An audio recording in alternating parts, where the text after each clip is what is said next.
What's up, soldiers? Your boy Chris vibes it up in the kitchen. Got some leftover chicken. If you follow me on Instagram, you would have seen me post that stew chicken. Thing looking nice, tasted even better.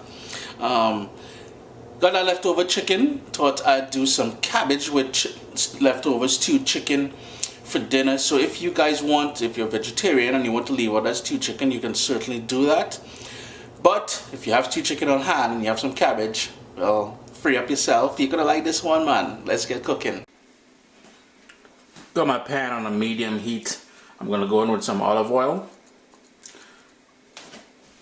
And right away, because the pan is relatively warm already, I'm gonna go in with some sliced onion. I'm gonna turn my heat down to low. And I've got here 4 cloves of garlic that I finely chopped. And we just want to sweat that down just to soften that up and release some flavors. As it softens up, I'm just going to go in with some fresh ground black pepper.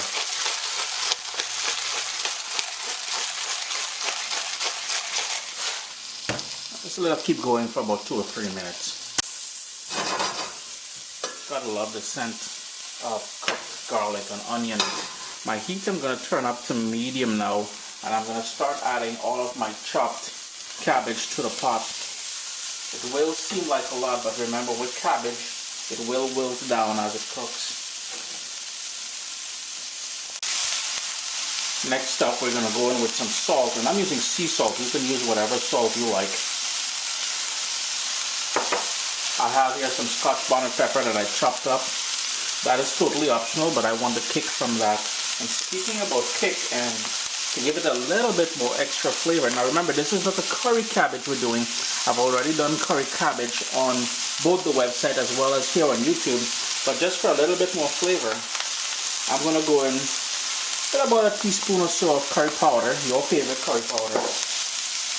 And then I'm going to toss in 1 chopped tomato in there.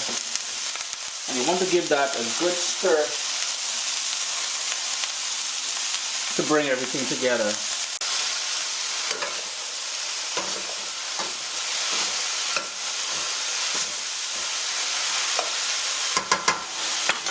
I'm just going to add about a 1/4 cup of water just to help that sort of steam cook. Put my lid on there and let that go for about 10 minutes or so. So after about 10-12 minutes or so now, this is where we're going to personalize this a couple of ways. One, it depends on how you like your consistency of your cabbage. If you like it well done, well obviously you'll need to cook it a little bit longer.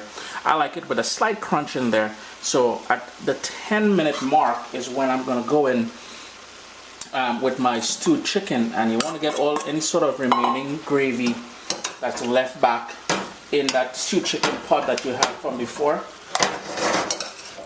Just want to give that a good mix to sort of infuse this cabbage with that stewed chicken. The second way to personalize this is before you added the stewed chicken, taste it for salt and adjust it accordingly to your own taste level.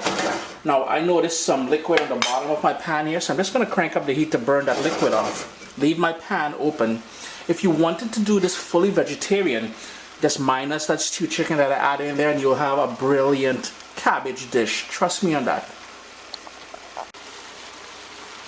So there you go, friends. Cabbage with some leftover stewed chicken that we had, well, that I had laying around. Quick dish.